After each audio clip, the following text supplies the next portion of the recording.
રાજ્યના નાયબ મુખ્યમંત્રી આરોગ્ય પરિવાર કલ્યાણ સિંચાઈ અને રસ્તા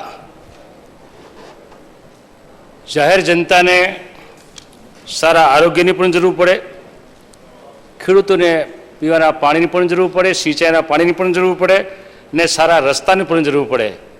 ત્રિવેણી સંગમ જેવું કહી શકાય. સૌથી પહેલાં તો ગુજરાતનું જે આરોગ્ય તંત્ર જે આપણું કામ કર્યું કોરોનાની મહામારીમાં, જેણે જેણે જ્યાં જ્યાં કામ કર્યું અને લોકોના જાન બચાવ્યા, એવા તમામ કોરોના વોરિયર્સને મારા તરફથી અભિનંદન પાઠવું છું. માન્ય અધ્યક્ષશ્રી, આરોગ્યની બાબત આવે એટલે ગામડાનો છેવાડાનો માનવી અમને પહેલો યાદ આવે. અમારા જોશીરા સાહેબ કહે છે તેમ ગામડામાં પ્રાથમિક આરોગ્ય કેન્દ્ર થયા પછી આરોગ્ય કેન્દ્રમાં ડૉક્ટરો નથી, અન્ય સ્ટાફ નથી. માન્ય અધ્યક્ષશ્રી, અને જેને કારણે ગામડાના માણસને જે સેવા મળી જોઈએ મળતી નથી. મારા કવાંટ તાલુકાની વાત કરું તો માન્ય અધ્યક્ષશ્રી, મારે ત્યાં મેડિકલ ઓફિસરની જગ્યા 6 ખાલી, આયુષ ડૉક્ટરની જગ્યા 6 ખાલી, મલ્ટીપર્પઝ હેલ્થ વર્કરની 3 જગ્યા ખાલી, મલ્ટીપર્પઝ હેલ્થ વર્કર બેન યુનિટ 13 જગ્યા ખાલી, સ્ટાફ નર્સની 10 જગ્યા ખાલી, લેબોરેટરી ટેકનિશિયનની 2 જગ્યા ખાલી અને ફાર્માસિસ્ટની 4 જગ્યા ખાલી. હું ગઈકાલે જ વાત કરતો હતો કે ફાર્માસિસ્ટ વગર આપણા દવાખાના જો ચલાવતા હોય ત્યારે ડૉક્ટર સાહેબ એવું કીધું કે એની સમકક્ષ જે ભણેલા હોય એના મારફતે અમે દવા આપીએ છીએ.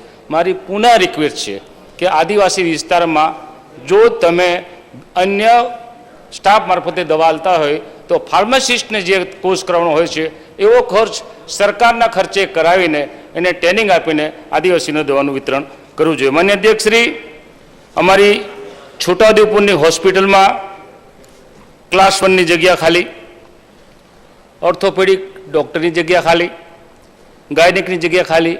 તે દિવસે મેં સાહેબને યાદ કર્યું કે તમે નામ આપો, હું તમને નામ આપીશ. 2 ડૉક્ટર આવવા માટે સહમત છે. તમે પંચમહાલમાં છે પણ તમે દાહોદનું નામ લઈને પાછા કાઢી નાખતા.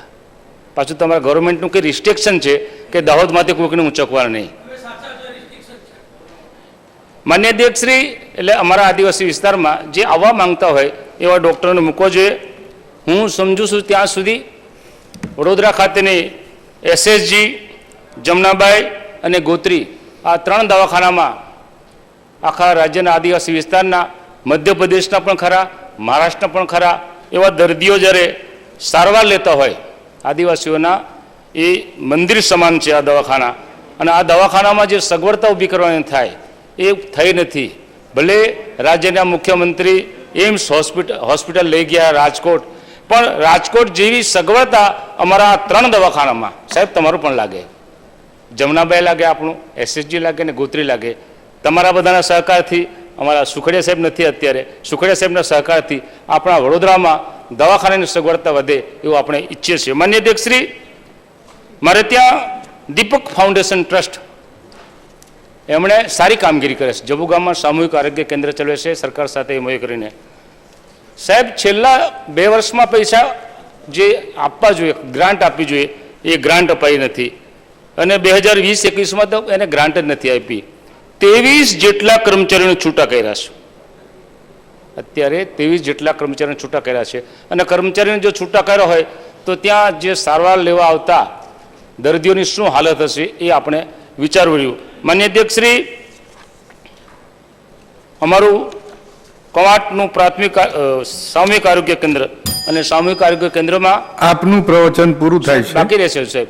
મારી વાતમાં કપાઈ ગયું, તમારી વાત ચાલતી હતી સામે પક્ષે એટલે. માન્ય અધ્યક્ષશ્રી, માર્ગ મકાનની વાત કરું તો 1 જ મિનિટ લઈશ. માર્ગ મકાનમાં પાનવડ, ખાટેવાડ, ચલામલી, કોશિંદ્રા માર્ગ 3 તાલુકાને જોડતો રસ્તો છે, એને પોળો કરવાની જરૂર છે. નવાલજા વખતગઢ રોડ મધ્યપ્રદેશને જોડતો રસ્તો છે, એને પણ પોળો કરવાની જરૂર છે. અને ગઈ વખતે યાદ કર્યું તેમ કડીપણીથી હાપેશ્વર માર્ગના નાળા 2 તૂટી ગયા, એને કારણે યાત્રાધામની યાત્રા અમારા લોકોની થઈ શકતી નથી.